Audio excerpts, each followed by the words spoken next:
3 number, সর্বোচ্চ সেরা curriculum যারা দিচ্ছে ওই রকম প্রতিষ্ঠানে আপনি ওকে পড়াবেন। এরকম প্রতিষ্ঠান যদি সরকার দেয় তাহলে সরকারি প্রতিষ্ঠানে পড়াবেন, আমার কোনো সমস্যা নেই। যদি না দেয় তাহলে বেসরকারি, আর যদি বেসরকারিও না থাকে তাহলে আমরা গড়ে তুলবো ইনশাআল্লাহ তাআলা। 3 নাম্বার হচ্ছে, এটা 3 নাম্বার। 4 নাম্বার, আল্লাহর ওয়াস্তে, এটা আমি প্রথমে বলতে চাইছিলাম, আল্লাহর ওয়াস্তে ডিভাইসের এডিকশন থেকে বাচ্চাদেরকে বাঁচান। ডিভাইসের এডিকশন এত মারাত্মক যে আমি নিজে এখন কোরআনের আয়াত ভুলে যাচ্ছি দিন দিন। এই ডিভাইস আমার হাতে যেটা আছে এটা একটা পয়জন, এটা একটা হিপনোটাইজ করার যন্ত্র মানুষকে।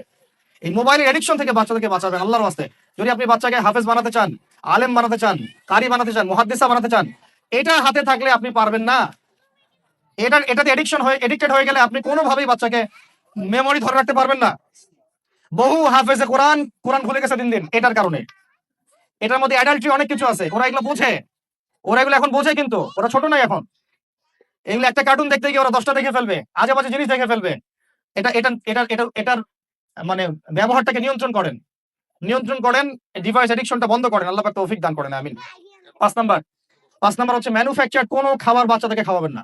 ফিজিক্যালি ওদেরকে ফিট রাখার চেষ্টা করবেন। ম্যানুফ্যাকচার খাবার মানে একটু আগে দেখলাম যে বাইরের খাবারগুলো এটা খাচ্ছে, চিপস ইত্যাদি, এগুলা ওর হজম শক্তি নষ্ট করবে, ফিজিক্যাল স্ট্রেংথ নষ্ট করবে, ওর মেমোরি শার্প হতে দিবে না।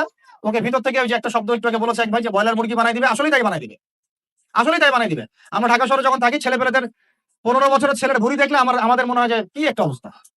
ফাস্টফুড, পিৎজা, বার্গার, কফি, এগুলাই ওদের জীবন। এইরকম হইলে এই ছেলেপেলেগুলো না ফিজিক্যালি স্ট্রং থাকতে পারবে না মেন্টালি। আর মনে রাখবেন, কোরআনে আল্লাহর কিতাবের মধ্যে আল্লাহ পাক নেতৃত্ব দেওয়ার 2টা গুণাবলী বলেছেন। কয়টা বলেন? মাত্র 2টা। নেতৃত্ব দেওয়ার জন্য ওইরকম জায়গায় যেতে হলে 2টা গুণাবলী এনশিওর করতে হয়। একটা হচ্ছে ফিজিক্যাল